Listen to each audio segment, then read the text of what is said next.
있었던 두 번째 이유는 그럼 무엇일까요? 저는 북한의 변화된 대외무역 환경에 있다고 봅니다. 1990년대에 들어서면서 북한은 사회주의 나라들이 다 무너졌고 또 그런 세계화의 흐름 속에서 홀로 생존한 그런 외로운 사회주의 계획경제 체제였습니다. 그들은 자유시장 속에서 어떻게 그런 자본주의 국가들과 무역을 하는 법도 몰랐고 또 그와 관련된 전문가도 전무하다시피 했습니다. 그때 돼서야 북한의 대학들은 대외무역을 사회주의 국가들과의 대외무역 중심이 아니라 그런 자본주의 국가들과의 대외무역 중심으로 바꾸고 관련 학과들을 신설하기 시작했습니다. 북한의 가장 큰 무역 상대국은 당시 중국이었는데 중국은 체제는 사회주의지만 그들은 철저히 자본주의 시장 논리대로 북한과 무역을 하길 원했고 어쩔 수 없이 북한은 그것을 받아들여야만 했습니다. 당시 그 초기 1990년대 말에는 중국과 어떻게 협상을 하고 또 중국과 어떻게 무역을 하는지 정말 아무것도 몰랐던 상태인데 일부 도전적인 북한 사람들에 의해서 그 출로가 열리기 시작합니다. 가장 대표적인 인물이 베이징에서 처음으로 북한 식당을 오픈했던 리제관이라는 사람입니다. 비교할 만한 사례가 전무했고, 즉 과거에 그런 실패 사례, 성공 사례가 있으면 그것에 비추어서 이렇게 하면 되겠다라고 그런 거라도 있을 텐데 정말 그때는 그 사람이 처음이었고 그러다 보니까 건물 임대는 어떻게 하고 원자재는 어떻게 구입하고 베이징 사람들은 어떤 음식을 좋아하는지 그런 거와 관련된 정보가 전혀 없기 때문입니다. 리제관은 당시 정말 모두가 만류를 했지만 뚝심을 갖고 해당화관이라는 북한 레스토랑을 북경에 오픈을 합니다. 초반 3년에서 4년은 그러한 여러 가지 시행착오를 겪으면서 매해 적자가 발생을 합니다. 그래서 문을 닫는 만에 그런 폐업 위기까지 몰렸다가 그나마 조금씩 자리를 잡기 시작합니다. 그러다가 중국에서 사스라는 그러한 대형 전염병이 터지는 사태가 발생을 했습니다. 근데 그 사스가 터졌을 때 중국에서 어떤 소문이 돌았냐면은 김치를 먹게 되면은 사스를 예방할 수 있다라는 그런 소문이 돈 것입니다. 그러다 보니까 중국 사람들이 김치를 만드는 곳이 어디냐라고 막 검색을 하기 시작했는데 당시 북한 베이징과는 김치를 대량으로 만들고 시중에 팔고 있었기 때문에 이 사건 이후에 해당 화가는 단숨에 베이징에서 인기 식당에 등극하게 됩니다.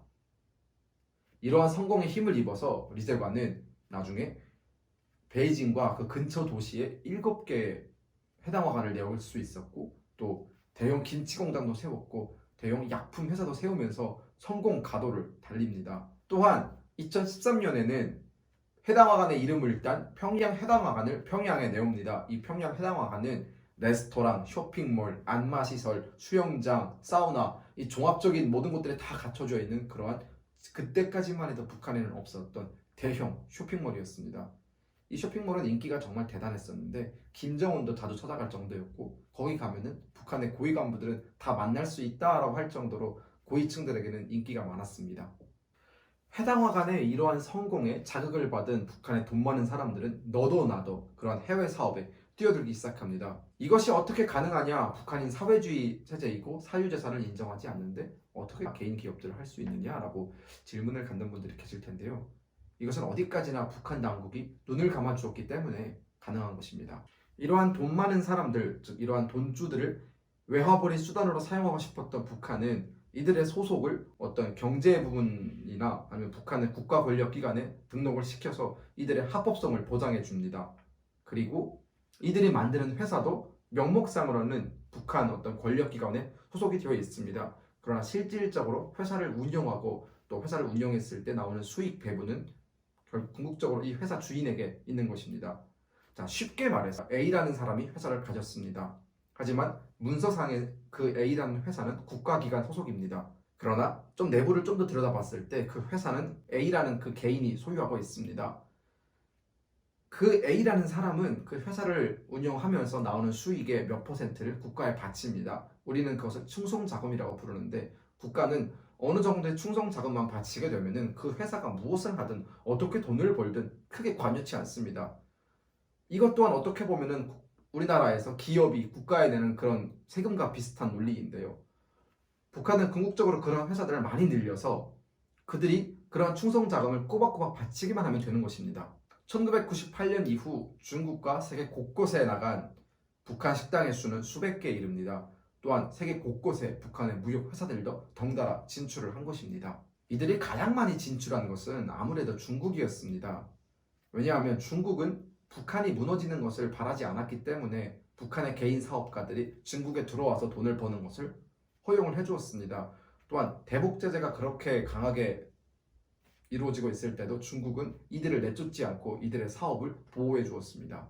북한의 이러한 많은 외화벌이 사업가들은 중국의 보호 속에서 중국에서 정말 많은 돈을 벌었고 그들이 벌어간 돈의 상당 부분은 충성자금이라는 명목으로 북한 당국의 뒷주머니에 들어가게 된 것입니다. 이러한 이유로 인해서 유엔 제재가 정말 강력하게 실행될 때도 북한 당국은 그들로부터 충성자금을 꼬박꼬박 받을 수 있었고 막대한 양의 현금을 사용할 수 있었던 것입니다. 제가 지금 설명을 해드리고 있는 이러한 북한의 해외 외화벌이 사업가들은 결국 1990년대 이후, 즉 권한의 인군 이후 북한에 새롭게 등장한 신흥 자본가 계급이라고 볼 수 있습니다. 왜냐하면 1990년대 전반, 즉 권한행군 이전에는 그러한 개인 사업가들의 존재가 불가능했습니다. 하지만 북한 정권도 더 이상 스스로 경제를 통제할 수 없었고 이들이 벌어다 들이는 충성 자금이 없이는 국가를 운영할 수 없다는 것을 깨달았기 때문에 이들한테 조금 더 폭넓은 어떤 그런 권리를 주었고 이들은 그 속에서 정말 미쳐 날뛸 수 있었던 것입니다. 그리고 이들의 등장이 북한의 많은 것들을 바꿔놓았습니다. 쉽게 얘기해서 이들은 중국에서 베이징이나 상하이에서 정말 괜찮은 삶을 누리다가 평양으로 소환됐습니다. 평양에 가보니까 정말 한심하다 이거죠. 결국 그들이 중국에서 누리던 그러한 부유한 삶을 평양에서 누리길 원했습니다.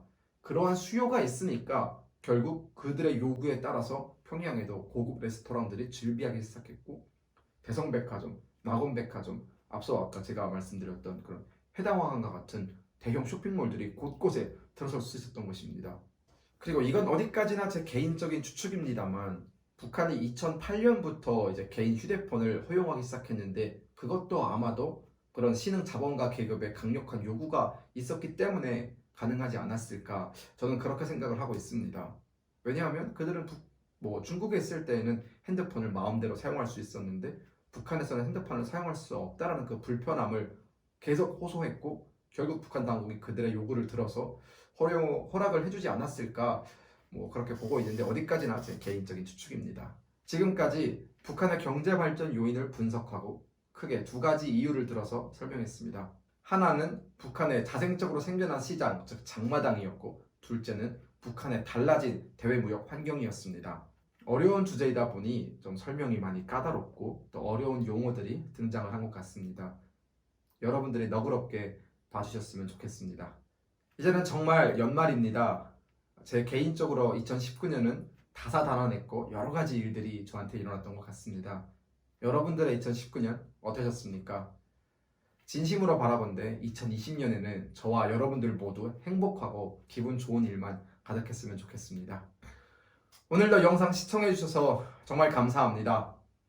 구독과 좋아요를 꼭 눌러주시고 여러분 2020년 새해 복 많이 받으세요.